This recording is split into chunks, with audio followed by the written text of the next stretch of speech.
আসসালামু আলাইকুম। বাংলাদেশ বেতার রাজশাহী স্থানীয় সংবাদ পড়ছি নূরজাহান বন্যা। রাজশাহী বিশ্ববিদ্যালয়ে কেন্দ্রীয় ছাত্র সংসদ রাকসু, সিনেট ও হল সংসদ নির্বাচনের ভোট গ্রহণ চলছে। আজ সকাল ৯টায় ভোট গ্রহণ শুরু হয়েছে, চলবে বিকাল ৪টা পর্যন্ত।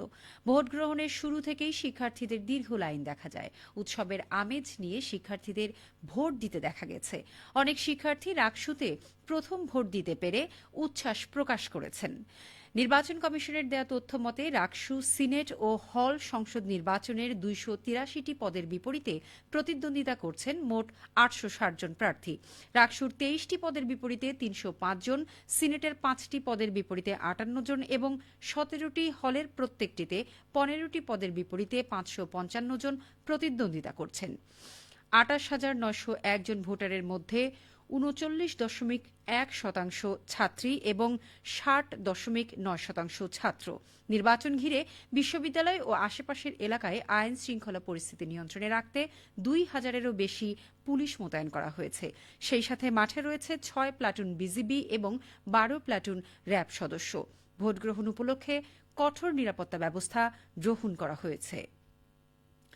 এদিকে রাজশাহী বিশ্ববিদ্যালয় কেন্দ্রীয় ছাত্র সংসদ রাকসু, হল সংসদ ও সিনেটে ছাত্র প্রতিনিধি নির্বাচনে ভোট জালিয়াতি ঠেকাতে ভোটারদের ৩ স্তরের নজরদারিতে রাখা হয়েছে ও প্রতিটি ভোট কেন্দ্র সিসি ক্যামেরার আওতায় আনা হয়েছে। রাজশাহী বিশ্ববিদ্যালয় কেন্দ্রীয় ছাত্র সংসদ নির্বাচন রাকসু নির্বাচনের সার্বিক পরিস্থিতি পর্যবেক্ষণ করে সন্তোষ প্রকাশ করেছেন বিশ্ববিদ্যালয়ের উপাচার্য অধ্যাপক ড সালেহ হাসান নকিব। আজ সকাল 10:30টায় বিশ্ববিদ্যালয়ের জুবেরি ভবন কেন্দ্র পরিদর্শন শেষে সাংবাদিকদের একথা বলেন তিনি। উপাচার্য বলেন, বেশ কয়েকটি কেন্দ্র পরিদর্শন করা হয়েছে। শিক্ষার্থীরা উৎসবমুখর পরিবেশে ভোট প্রদান করছে। এখন পর্যন্ত কোথাও কোনো সমস্যা কিংবা অপ্রীতিকর ঘটনা ঘটেনি। চলতি বছরের এইচএসসি ও সমমান পরীক্ষার ফল প্রকাশিত হয়েছে। আজ সকাল 10টায় একযোগে দেশের 9টি সাধারণ শিক্ষা বোর্ড সহ মাদ্রাসা ও কারিগরি শিক্ষা বোর্ডের ফল প্রকাশিত হয়। এবার এইচএসসিতে গড় পাশের হার 58.83%। জিপিএ 5 পেয়েছেন ৬৯,০৯৭ জন। প্রাথমিক প্রকাশিত ফল অনুযায়ী এবছর রাজশাহী বোর্ডে পাশের হার ৫৯.৪০%, ঢাকা শিক্ষা বোর্ডে পাশের হার ৬৪.৬২%, চট্টগ্রাম শিক্ষা বোর্ডে পাশের হার ৫২.৫৭%, দিনাজপুর বোর্ডে পাশের হার ৫৭.৪৯%, কুমিল্লা বোর্ডে পাশের হার ৪৮.৮৬%, যশোর বোর্ডে পাশের হার ৫০.২০%, বরিশাল বোর্ডে পাশের হার ৬২.৫৭%, সিলেট বোর্ডে পাশের হার ৫১.৮৬%, ময়মনসিংহ বোর্ডে পাশের হার ৫১.৫৪%, মাদ্রাসা শিক্ষা বোর্ডে পাশের হার ৭৫.৬১% ও কারিগরি শিক্ষা বোর্ডে পাশের হার ৬২.৬৭%। উল্লেখ্য, ২০২৫ সালের এইচএসসি ও সমমান পরীক্ষার জন্য এবার মোট ১২,৫১,১১ জন শিক্ষার্থী রেজিস্ট্রেশন করেছিল। এর মধ্যে ৬,১৮,০১৫ জন ছাত্র এবং ৬,৩৩,০৯৬ জন ছাত্রী। সারা দেশে মোট ২,৭৯৭টি কেন্দ্রে এই পরীক্ষা অনুষ্ঠিত হয়।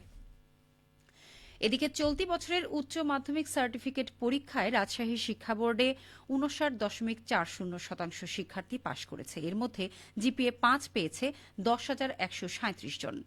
আজ সকালে রাজশাহী মাধ্যমিক ও উচ্চ মাধ্যমিক শিক্ষা বোর্ড চেয়ারম্যানের দফতরে এক প্রেস ব্রিফিংয়ে চেয়ারম্যান প্রফেসর আ.ন.ম মোফাক্কারুল ইসলাম এসব তথ্য জানান। তিনি আরও বলেন, এবছর জিপিএ 5 প্রাপ্তদের মধ্যে ৫,৬৮২ জন ছাত্রী ও ৪,৪৫৫ জন ছাত্র। এবারের এইচএসসি পরীক্ষায় রাজশাহী শিক্ষা বোর্ডের আওতায় বিভাগের 8 জেলায় ১,৩৪,১৪৩ জন শিক্ষার্থী অংশ নিয়েছিলেন। এর মধ্যে ৭৭,৭৪২ জন শিক্ষার্থী পাশ করেছেন। এবার শিক্ষা বোর্ডের আওতায় 18টি কলেজের শতভাগ শিক্ষার্থী পাশ করেছে। রাজশাহী শিক্ষা বোর্ডে মোট 750টি কলেজের শিক্ষার্থীরা 207টি কেন্দ্রে পরীক্ষায় অংশ নেন বলে জানান বোর্ড চেয়ারম্যান। লালন সাঁইয়ের তিরোধান দিবস উদযাপন উপলক্ষে আগামীকাল শুক্রবার রাজশাহীর পদ্মাপাড়ের লালন শাহ মুক্ত মঞ্চে বিকাল 4:45টায় আলোচনা সভা ও সাংস্কৃতিক অনুষ্ঠান আয়োজন করা হয়েছে। উক্ত অনুষ্ঠানে প্রধান অতিথি হিসেবে উপস্থিত থাকবেন রাজশাহীর বিভাগীয় কমিশনার খোন্দকার আজিম আহমেদ। সভাপতিত্ব করবেন রাজশাহীর জেলা প্রশাসক আফিয়া আখতার।